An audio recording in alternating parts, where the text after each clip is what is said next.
Rob, do you have any good memories of Chris Benoit?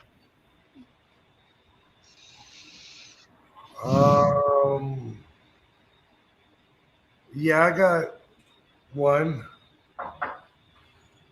I can think of. It was probably the last time that I saw him.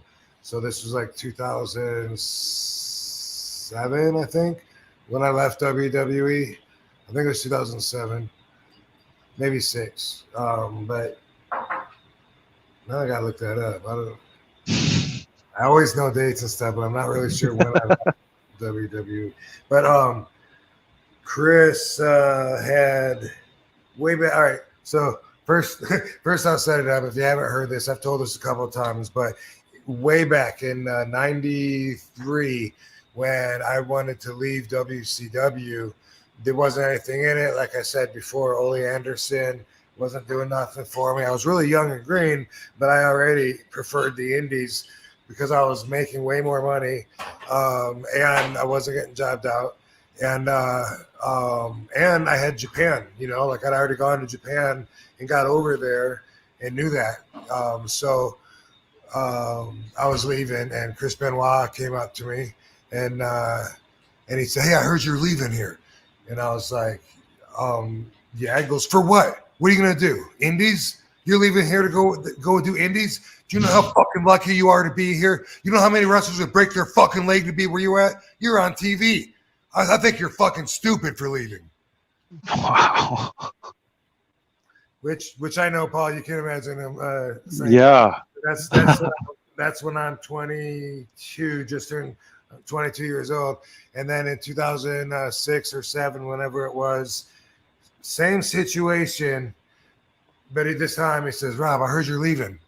I said, "Yeah, when my contract's up, I'm not gonna resign." He goes, "Hey," "a lot of us respect you for that, man."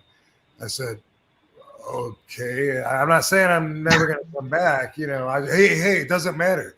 When it's right to leave. A lot of us don't know that, so we respect you for that. That good on you." And I was like, "Okay." And I brought up, "Chris, do you remember, like in WWE, you told me, you thought that I was stupid because I was leaving?" And he said, "Well, fuck that. What did I know? Look at you." He's like, "All right, vindicated." That's my Chris Benoit story. And then he taught me. Then he goes, "Rob, you want some protein?" And I said, "I don't have a shaker or anything." He's holding this canister. He goes, "You don't need one. Watch." He took a scoop of protein and went, Yeah. Oh, I don't think he ever used a shaker. Like that was how he took all his supplements. Just straight down the hatch. That became my thing after he taught me that, though. I still do that today. 3 times a day, I get 2 scoops out of my protein powder and I swallow them. Oh, that's like the cinnamon challenge. Well, every once in a while I fuck up and I sneeze in the middle of it. Yeah. It's not pretty, but I take kratom the same way, but I skip over my tongue and I already have water in there. Kratom tastes so bad, but it works so good. A lot of people don't know about it, but someday I'll have that under RVD brand. So the trick is to go water first. For kratom, I fill it up with water. Okay. I take a scooper and I put it in, and then I go, and I try and take it and watch it all. Then I immediately rinse with water.